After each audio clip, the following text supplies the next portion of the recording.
All right, I see we are recording, so here we go.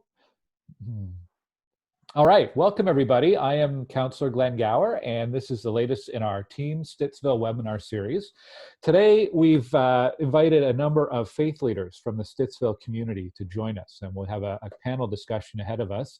I'm going to do some introductions in just a moment, but before we started, for folks who are joining us here on Zoom, I want to help you navigate a little bit what's going to happen over the next half hour, 45 minutes or so. First of all, if you're on Zoom on a computer, the best way to watch this is with it's called gallery view. So you can toggle between gallery view and speaker view. Gallery view lets you see everybody at once, and it's great for conversations like these. We also have a few buttons along the bottom, which are the Q&A and the chat. So with the Q&A, if you have any questions for our panelists as we go through today, you can type those into the Q&A panel, and we'll do our best to answer as many as we can as we go. There's also a chat panel, which we can use as well. Sometimes we use it if to send out information or links as we go through, but it's a kind of an ongoing conversation as we go through this webinar. All right, I want to go around the table and introduce everybody. I'm going to start at the top of my screen and kind of go around the table, the virtual table here. First of all, joining us, we have Hamid Mohmand from the Stittsville Muslim Association. Welcome.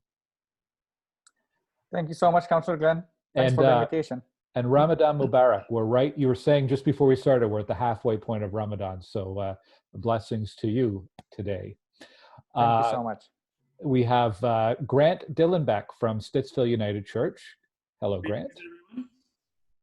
We have Father Joe from Holy Spirit Parish. How are you today? Good. Good. We have Doug Kendall from St. Andrews. Thanks for having us. It looks like you're in the church right now, are you? Yep, I am. Okay. Luckily, there are more people in my house than there are at my church, so it's safer to be here. Okay. And we have Steve Stewart from the Community Bible Church. Hi, hello. Steve. Yeah, hello. And also for my team, I have Véronique Bergeron joining me today. She'll be our co-host. Hello, Vero. Hello. And she'll also be helping to moderate our Q&A and the chat with anyone who's on this, any of our audience who are participating. And before we start, I will say this is a totally live webinar. You never know what's going to happen with internet connections or with friends and family who might be popping in the background. So bear with us. So far, we've had pretty good luck, but we'll roll with the punches as we go. What I wanted to start was just to go around the room here and get a sense of each of you what COVID-19 and physical distancing has meant for your church or for your organization. I thought we'd start with Hamid. Stittsville Muslim Association, you're actually, I know you're in the start of a fundraising campaign and you're in the middle of Ramadan, and perhaps you're a great place to start talking about how this situation has affected you and your community. Sure. Thank you so much, Councillor Glen. Can you all hear me? I want to make sure that I'm not muted or anything. Sounds so, good. Yep, to answer your question,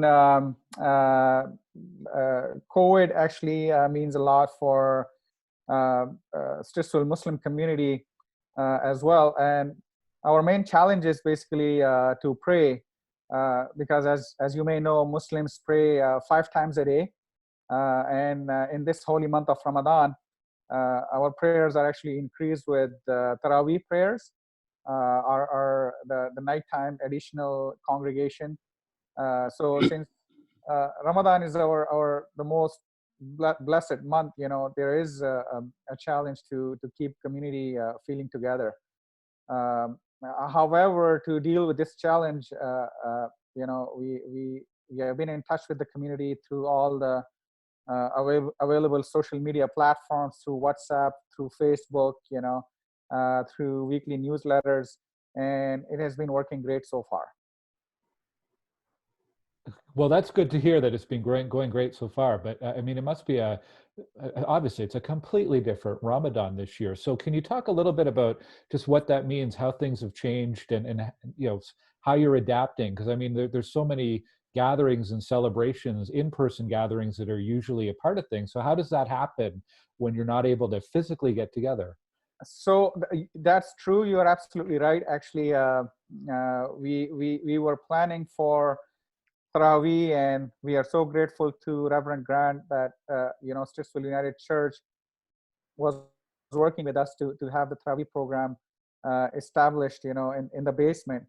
But because of the COVID situation, we had to change the plans, and that is not happening because there was a lot of background work involved. We had to arrange Hofaz who can basically do the recitations in our Taraweeh program.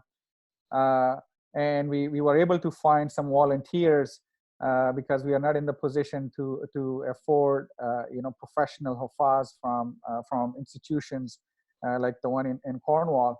But all those plans got changed because of the COVID.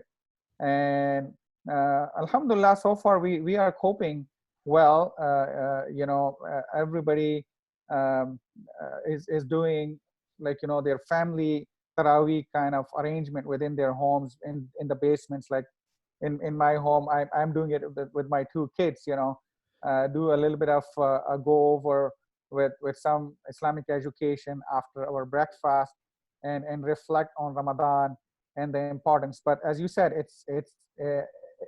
Ramadan means a lot for Muslims, and in the past years we used to have a lot of gatherings, iftar dinners, and we were planning one for Stittsville as well. Like we were planning to have a community iftar dinner, similar to the one that we had in December, but because of the COVID, unfortunately we couldn't do anything.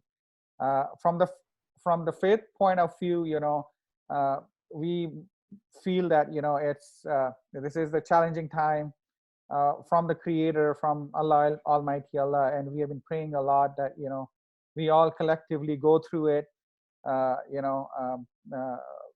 with the little as minimum damage as possible, and we are trying our best to follow all the instructions, to maintain the social distancing.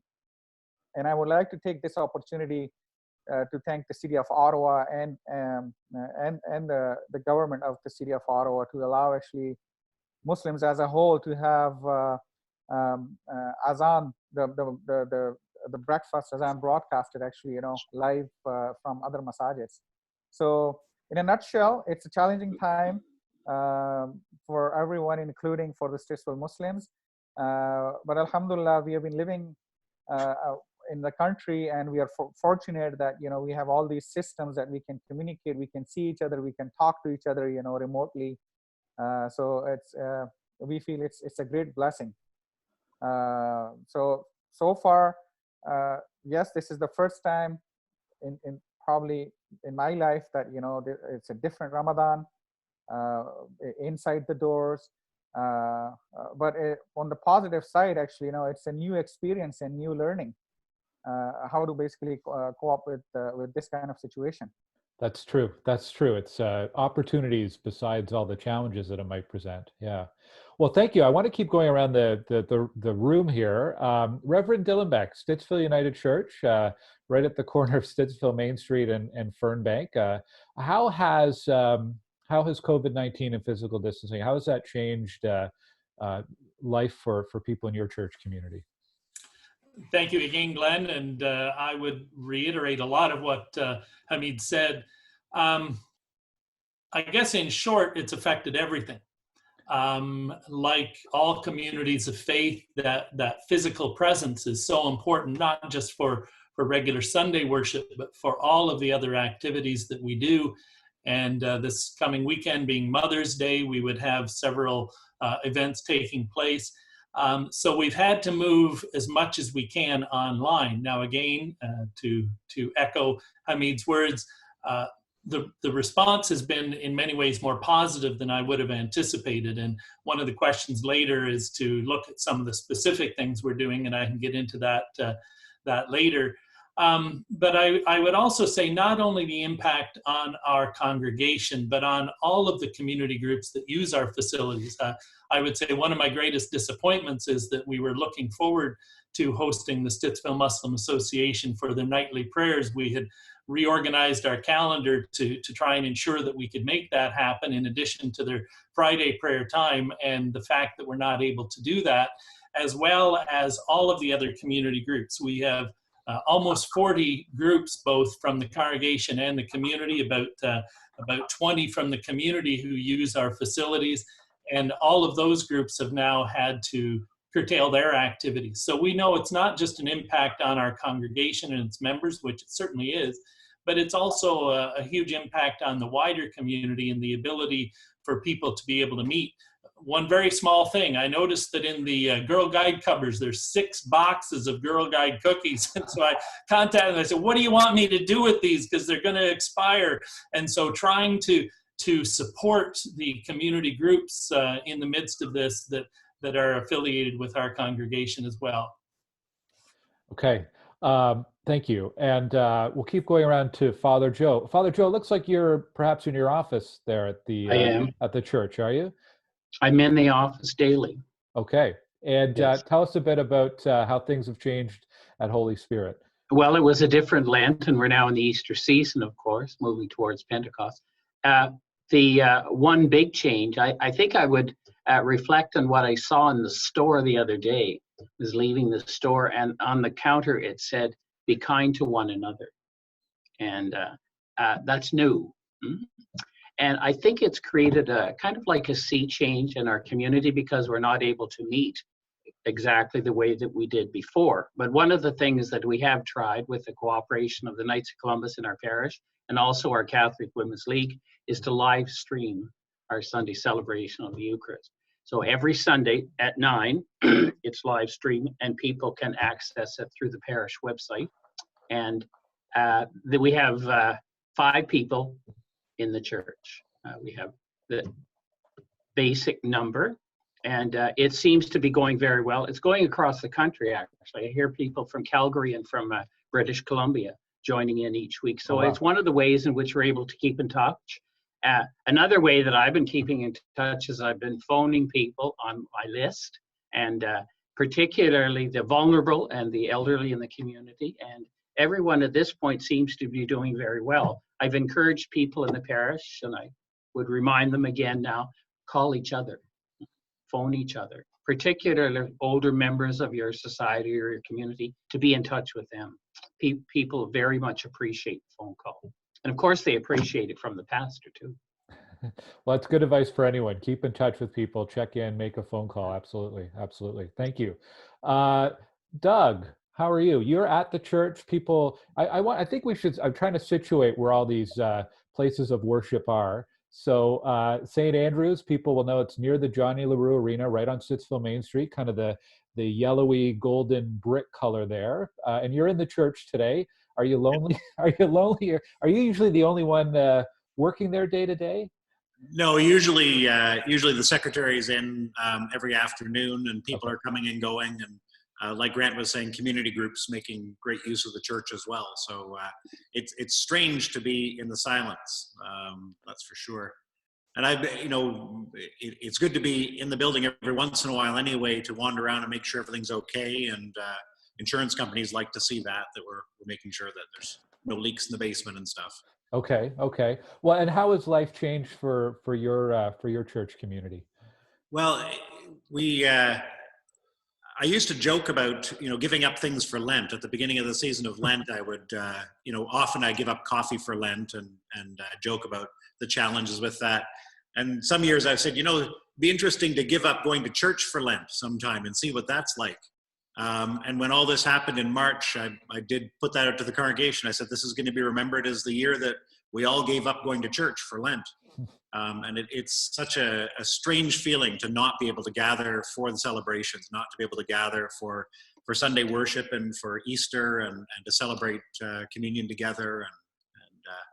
And like everyone else, we've discovered with a fairly quick learning curve, how to make use of things like Zoom and we pre-record our services. So we the church musician comes in, and he and I stay the safe distance apart from each other, but we'll record the worship music for Sunday, and then I record what I'm going to be doing for a sermon and other things, and then we provide that to the congregation.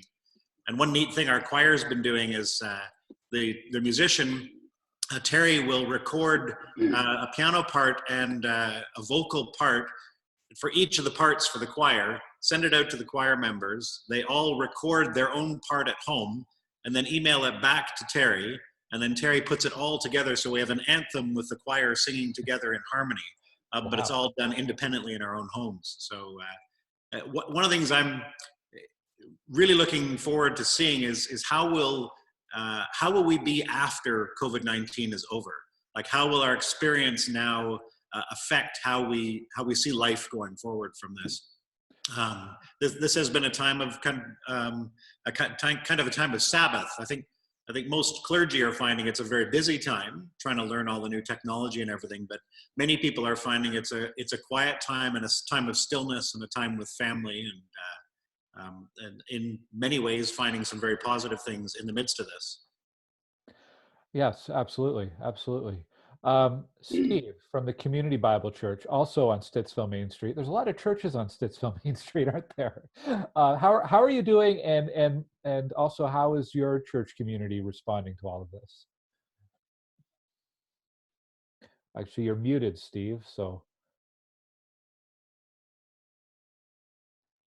Is that better? There we go. Is that better? Perfect. There we go. Perfect. All right.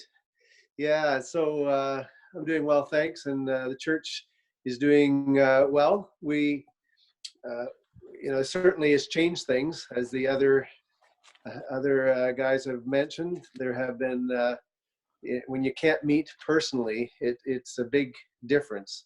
Community Bible Church is built around community, right? And trying to build community with one another. And so it's certainly been a challenge.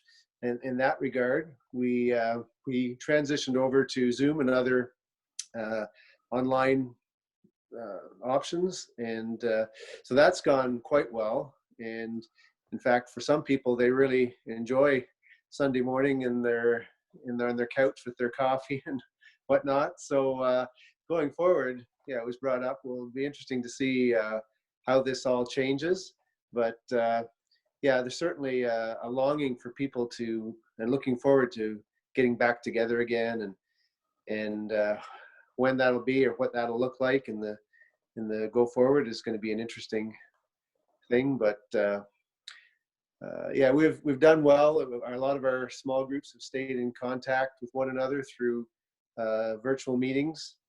Yeah, and a lot, yeah, even our youth, children's, it's a little harder sometimes when you get down to the kids and some of the younger teens to get them to engage in an online medium, although you'd think they'd be very good at it, but it depends on the child. And a lot of them get a lot of it through school. And so anyway, we're doing our best to reach out to all the different age groups and try to do different programming and activities and games and whatever we can do, and so we're adapting. That's the key word, isn't it? Everyone adapting. Maybe that'll be one of the words of 2020. Yeah. Well, that and pivot, right? Pivot, yes. That's right. That's something I have some questions for all of you, but and some of them are more practical, and some of them are about the bigger picture of ministry, like in a time of crisis.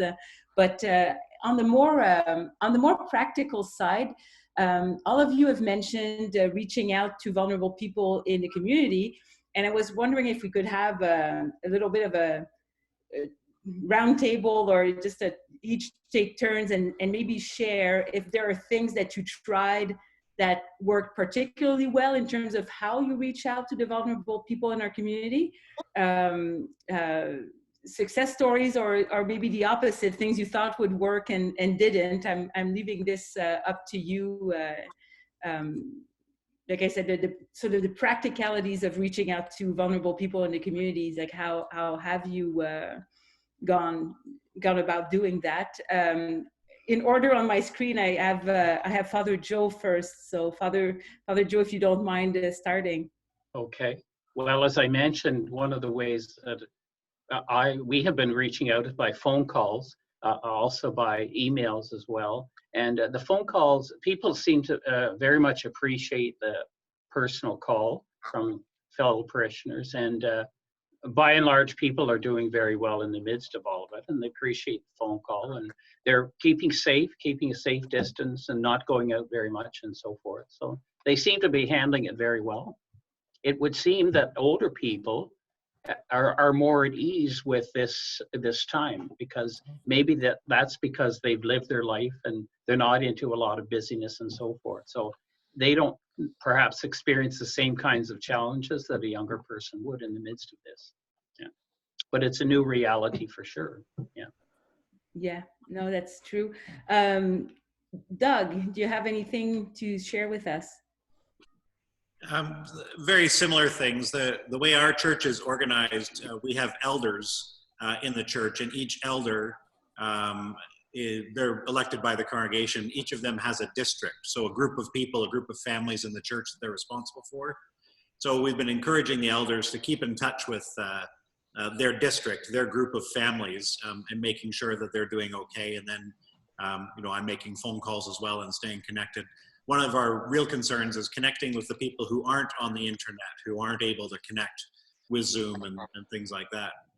Because we do a Zoom Bible study and Zoom coffee hour and things, and certain people connect with that, but that's not going to reach those people who aren't into computers at all. So yeah, encouraging, like Father Joe was saying, contacting people and encouraging people to contact each other, and trying to make sure no one's slipping through the cracks, that there's no one out there that hasn't had contact from anyone. So our elders districts help with that. Yeah, that's true. Hamid, how are you reaching out to your community in practice, like practically speaking? Yes, thanks, Véronique. It's a very great question. And in our faith, actually, helping those in need is a big part. And we aim basically to keep doing it every month, and especially in the month of Ramadan with a lot more, with different initiatives. Our association actually was launched fairly recently, in the summer last year, and we have about 60 family members, who are part of the association. So so far, actually, what we have been doing, we communicate the board members, on a more frequent basis, and we share the knowledge that we gather from the community, especially about the people who are in need.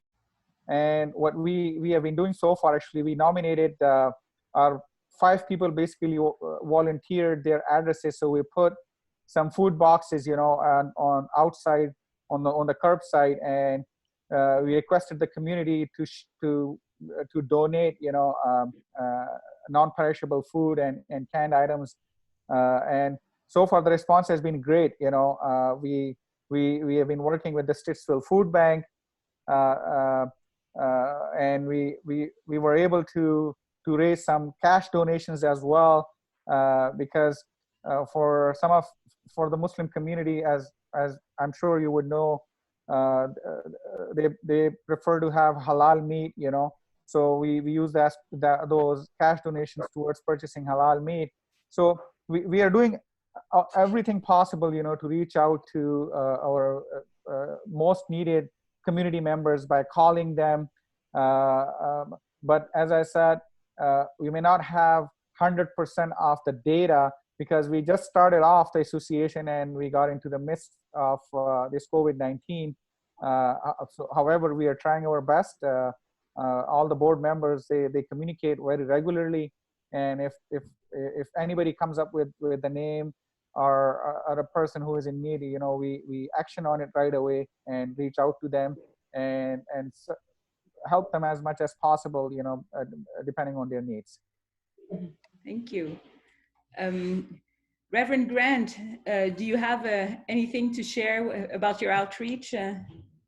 Sure.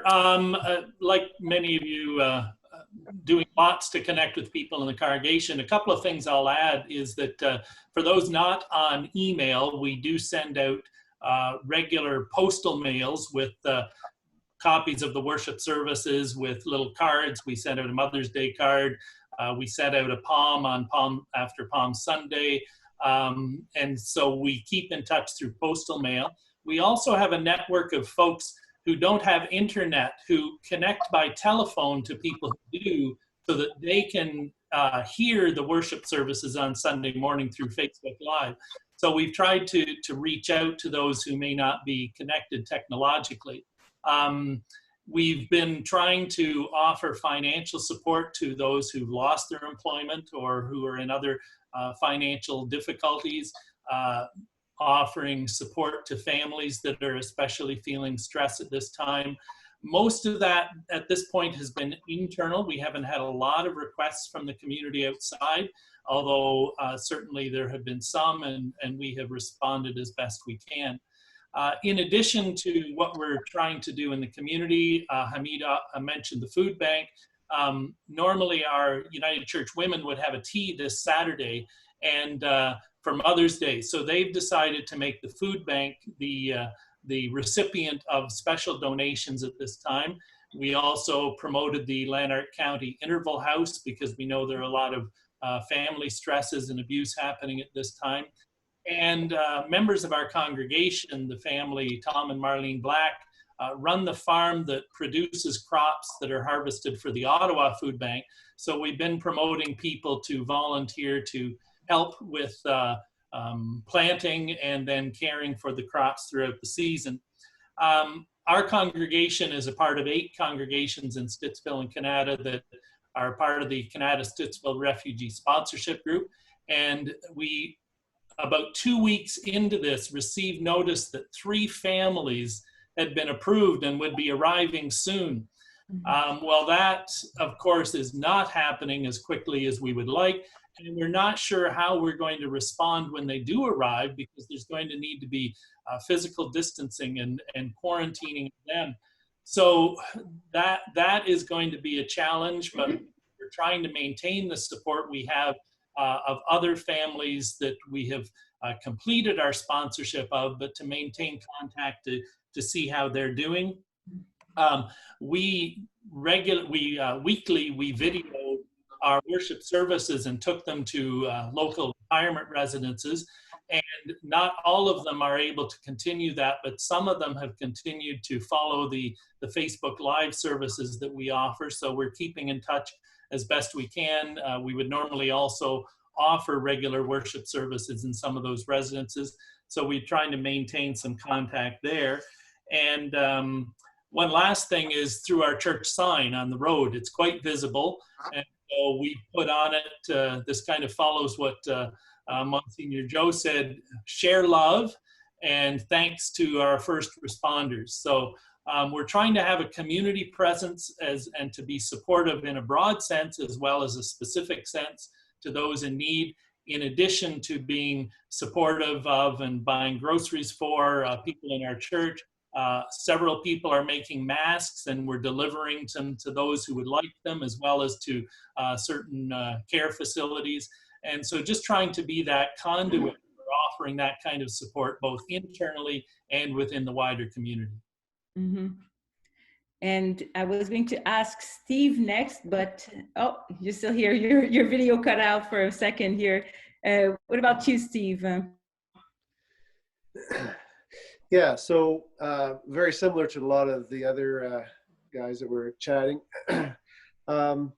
We have, one of the things we have in our church is a care team, and they've been very good at contacting and reaching out to a lot of the people in the church and delivering groceries and whatever needs to happen. We've given out a number of grocery cards for people who are going through financial difficult times. And so we have, we've just tried hard to stay in touch with people and connect with them. We've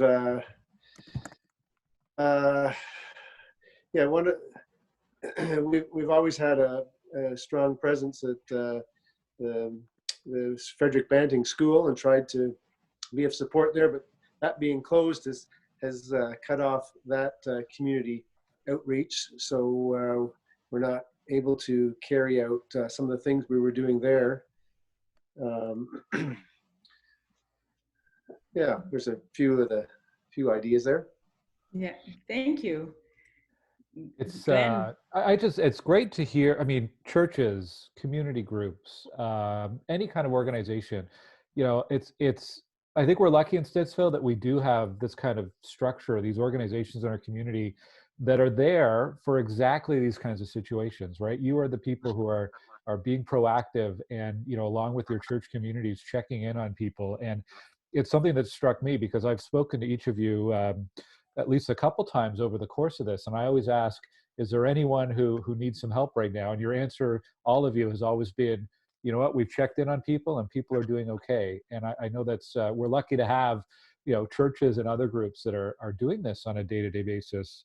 I know we have a few questions that have come in over the course of this, and I do want to get to those, but there are a couple things I wanted to follow up on what you've said already. One, in terms of the video, I'm curious, and I'll let any of you put up your hand if you want to answer. What kind of engagement are you getting? Like, how many people are tuning in on a Sunday or on an Easter Sunday or any day during Ramadan right now? How many people are participating in some of these church services or chats or other engagement that you're doing? Reverend Glen, I see your hand up first there. Sure.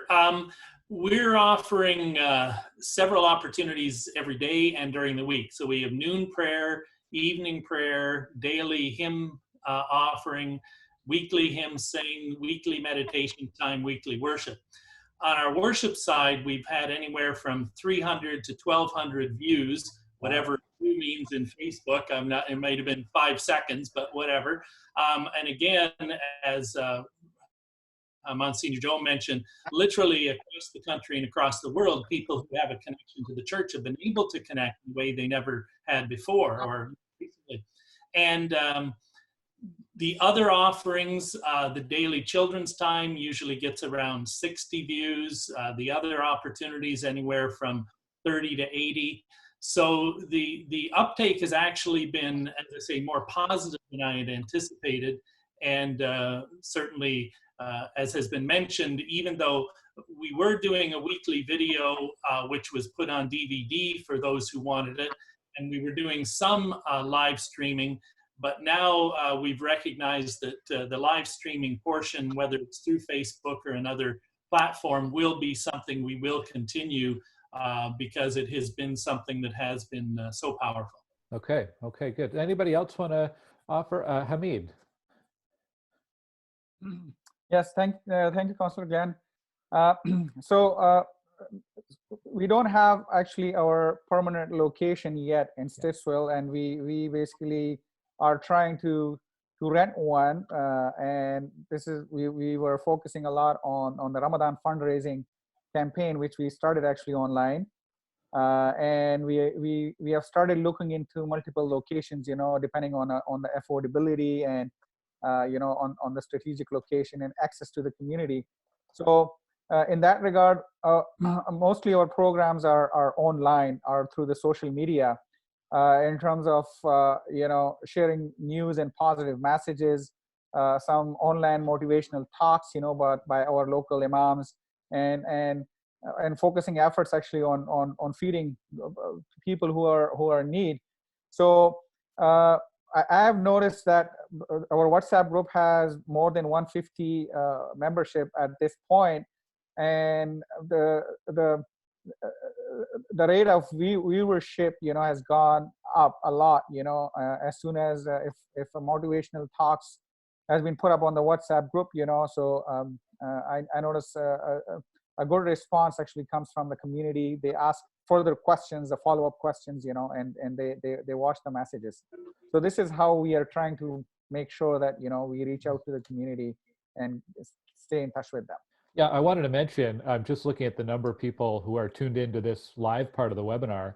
And I think other than Dr. Etches last week, who's become a bit of a local celebrity, this has been our busiest webinar yet. So it just shows how interested people are in this kind of information and in connecting in this way. I want to change course a little bit here. Doug mentioned earlier some of what the choir's doing to get music. I mean, music's so important to any kind of ministry. But I want to ask Steve, because of all the churches in Stittsville, I think music is perhaps more central to the way that you deliver church services, perhaps than anyone else who's joining us. So, Steve, how are you adapting the music, and how is that working these days?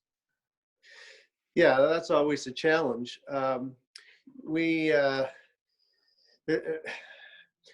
we've done something like Doug was saying too. They did a song where people each did different parts in their home, and then they put them all together. And so we have done that.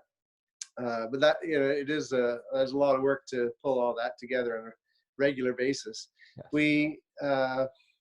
The way we've been doing most of our music is simply through YouTube playlists that we link into a service sort of format. And so we will set up songs on YouTube, and then so when the service starts, then people will just go through the songs and the message and the video and whatever else we put on as if they're in a regular service.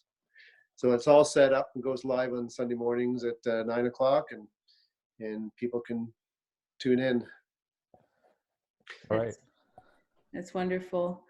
We have a couple of questions in the Q&A. So one of them, the first one is for Hamid.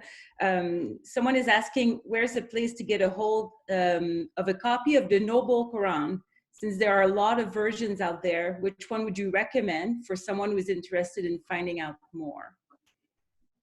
Well, it's a great question, and I'm glad that somebody is asking for the copy of our holy book Quran. I would say that I'm not aware of about multiple versions. Like there is only one version being translated in different languages. So I would like to know that what, like, mostly copies of Quran in Ottawa and across the world, actually it's in Arabic, but with the latest technology there are translations available in all the languages, including English and French. So if I can know that what translation would the person be interested to have, we can definitely make sure that we provide them a copy of the Quran, and that will be actually a blessing for us. So if you can get how to reach the person, or if they want, they can reach out to me. Like my phone number is 343-998-4468, and we will arrange one copy for the person who asked the question. Perfect. Perfect. Thank you. And we also have another question in the Q&A asking if the different groups, and you can raise your hand, we don't have to go to everyone, but if you are coordinating efforts with other faith community to make sure that that your reach in terms of helping is as wide and broad as possible, what kind of coordination is going on between the different churches, if anyone wants to speak to that.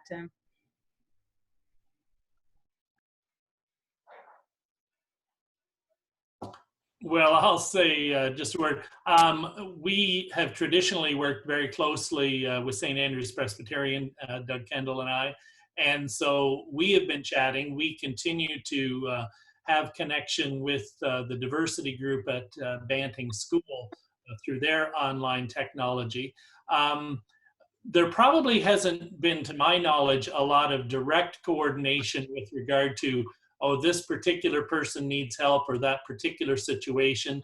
To be frank, I think that we've all been really focused on our own situations. Now, early during Lent, we normally have the Good Friday Procession of the Cross, which we did this year with each of the ministers of St. Andrew's Presbyterian, ourselves, and St. Thomas Anglican, walking a section of Stittsville, Maine. But at this time, and even I know within the United Church, there hasn't been a lot of coordination. I think that a lot of us are just doing what we can locally. But I know that certainly as time goes on, if those opportunities present themselves, we would certainly want to coordinate those kinds of efforts, especially if there was a particular project or a particular need in the community that we could coordinate our efforts on. Yeah. Oh, Hamid, your turn. No, I'm just asking if I can add to my answer. We have a website, stittsvillemuslims.ca. So if anybody is interested to have a copy of the Quran, they can go to the website. There is an email, info@stittsvillemuslims.ca, and they can write an email to that email address, and we'll ensure that they get the copy. Perfect. I will add, I'm typing the website. I will add it to the chat window so anyone can find it as soon as I press publish there. So thank you very much for this follow-up. I have a question for Father Joe.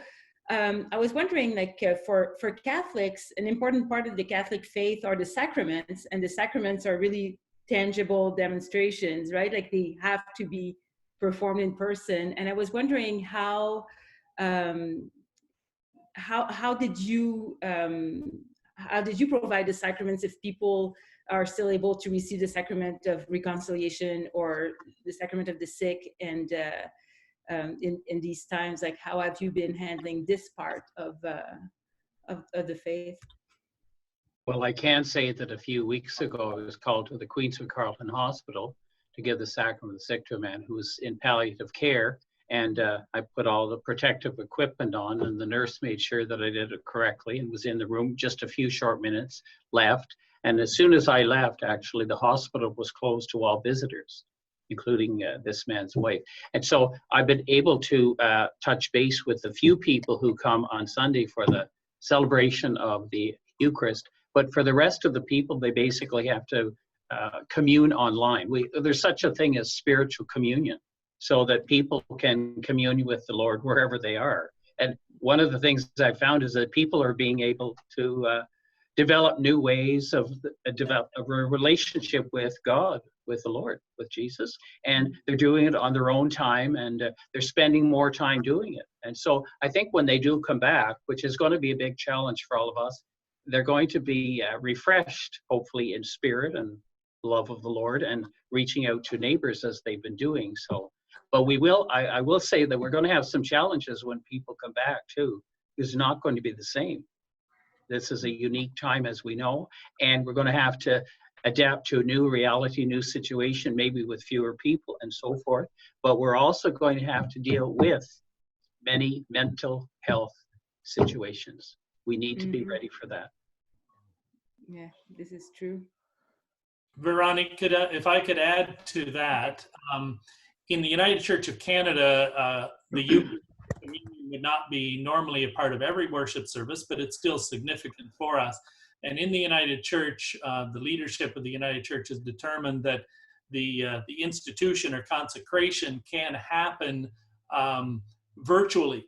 So we have had actually communion offered through our Sunday morning Facebook Live service, and we invite people in their own homes to join with bread and cup in their own homes. So we've been able to carry out that sacramental portion of our ministry based on the polity and the theology of the United Church. So we are actually almost through our time, and there was a big question, and I think an important question that we really wanted to ask and spend the rest of the time on, which is, we're in a time of a lot of uncertainty. We're in a time of an extremely difficult time for our society. And I want to ask, how does your faith help navigate these times that we're in right now? And maybe, if anyone would like to start, put up your hand and we'll go around that way. That's probably the best way to do it. Mm-hmm. Doug, do you want to begin on that? I can. Hamid just raised his hand as well. Well, you go ahead, Doug, and then we'll go to Hamid, and then we'll go from there. Yeah. Monsignor Joe was mentioning this as well, and that growth of faith individually as well, and growth of faith for people at home. I think for me, it's that when things are difficult, you look for the people that are helping, and where that help is, where love is, and where caring is, God is there also. There's an old song that we sing, Ubi Caritas, that where charity and love are, God is there also. And that's really struck me through this time, that finding God's presence and finding strength in seeing how kind and generous and helpful people are, and watching our politicians get along with each other and come together in order to work together as a team. And obviously not universally, and there's a need for challenging of things too, but watching people really work together and seeing God's presence in that. And that's I think that has strengthened my faith, and seeing the way people can really get along, and seeing the hope that is out there, and seeing good that comes out of bad situations. It's horrendous, thinking of the number of people who've lost their lives, and family members who've lost loved ones, and not being able to have funeral services, and not being able to acknowledge that loss in the way we're used to doing it. And yet also seeing the creative ways that people are coming together, and the way people are supporting each other. That my faith carries me through, and that has strengthened my faith, seeing the way so many people can be helpful. Okay. Hamid. Yeah, I would basically echo the same message from Islamic point of view. Though, just to be clear, I'm not an imam, but this is the time of reflection, and these type of situations are good timings, basically, to strengthen your relationship with the Creator, with Allah Almighty, and time for getting back to offer more worships and services to the community. So our faith is that whatever comes to us is basically the outcome of our own, all the humanity, all the human actions and deeds. And from a personal perspective, I think we have gone to the point that we have damaged the environment a lot. We have damaged all the waters in the oceans. So I think it's a little bit of reminder from Allah that come back to me, and I'm here for you to comfort you, not to put burden more than your capability and capacity. So as we can see, the pollution has gone down. The environment has gone a lot better. Though unfortunately, as Doug mentioned, we got some losses as well, which is very unfortunate, and we'll pray for their success in the life hereafter. But I think it's the best time to strengthen your bond with the Creator, with the Allah Almighty. Okay, thank you. Steve, do you have any thoughts on this? Yes, one of the things that has become an emphasis that I've noticed even beyond our church, in fact, all across all of Ottawa, there's been a lot of people praying, and different churches have been getting to get online virtually, pastors and others have been a number of prayer initiatives throughout the city. And I think people have found great strength in that as they've called out to God, and they're just the reminder that we're really not alone. He's there with us, and that brings a comfort and a strength that amidst these times of physical distancing, that to know that he is there and he is present with us. Father Joe? Something that was said just a few minutes ago reminded me of a hymn that we often sing. It's come back to me with all your heart, don't let fear keep us apart. And it seems that in this time there can be a lot of anxiety and fear, perhaps, and turmoil, because we are not sure what the future holds. And yet there's a certain sense of hope that I discover in people as I talk to them. A sense of hope in their own life and meaning in their own life, particularly appreciating maybe their own family.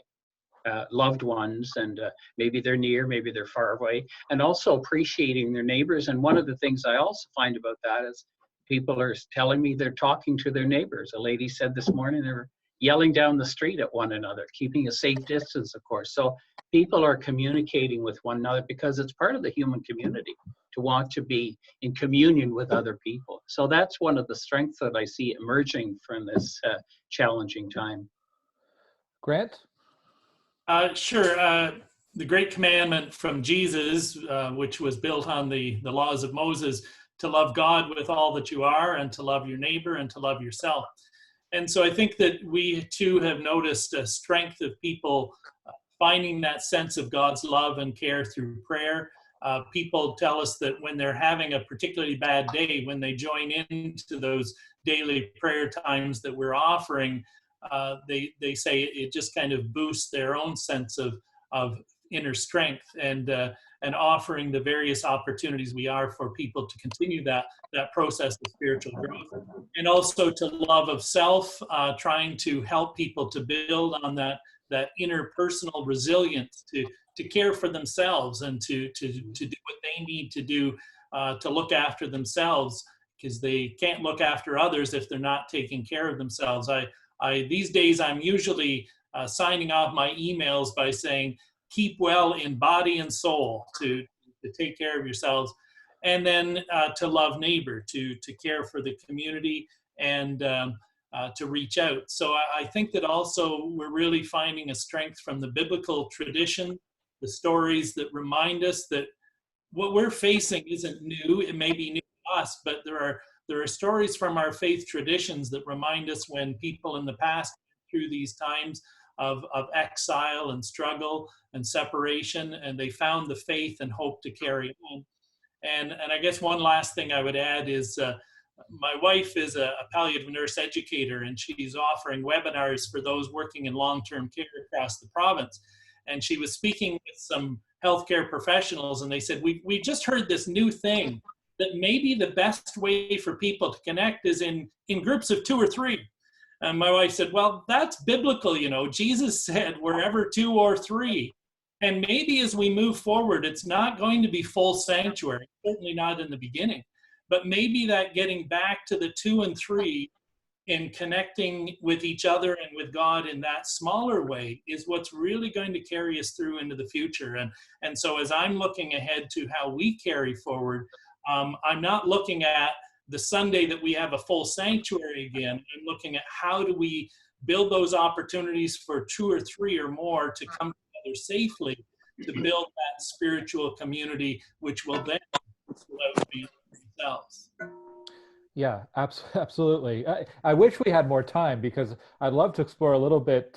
It's the next big question: how do we recover? How do we return to normal? And yes, for churches that have traditionally been places of assembly, that's going to be a significant challenge going back. I wrote a few things down as you were all speaking, and just some of the themes. You know, reflection, kindness, helping, community, hope, coming together, and love. And these are all just universal themes, and I think themes that we're all thinking about as we continue through this. And I do want to thank each of you for taking part today. Very interesting to talk to you, and we'll continue checking in with you offline as well, because I really appreciate your feedback over the last few weeks, helping us understand what you're hearing in the community. And as always, let us know how we can help you. So I do want to thank you for participating. Thank you for everyone who tuned in today. We will be putting this on YouTube and Facebook and sharing that around. We have a couple of webinars coming up next week. On Tuesday, we're doing a virtual civics class. So normally this time of year, I'm out speaking to grade 5 classes, and we can't do that right now. So we'll be taking questions from grade 5 students, really any students who have a question. We won't be checking ages on the call at all. So that's next week. And next Friday, we're going to be talking to some of the volunteers who are making a difference in the community. It's been really incredible to see the number of people who are stepping up to make a difference. And we'll be talking to them about, we have 7 or 8 volunteers now who are going to be sharing what their organizations are doing, what individuals are doing. So all that information is available on my website, at glengower.ca/webinars. Then the week after that, we're going to be starting a series of public open house meetings for different city development files. So really trying to keep connected with people despite all this physical distancing. Merci aussi à Véronique pour votre aide aujourd'hui et vos questions. Thank you very much. And I hope everyone has a great weekend. And to Hamid and to your community, it's 15 days left, is it, in Ramadan? That's true. That's right. All right. So Ramadan Mubarak to you, and we'll talk to everybody soon. Take care. Bye. Thank you so much. Well, Thanks, Glen. bye-bye. Thanks, Bye. Bye.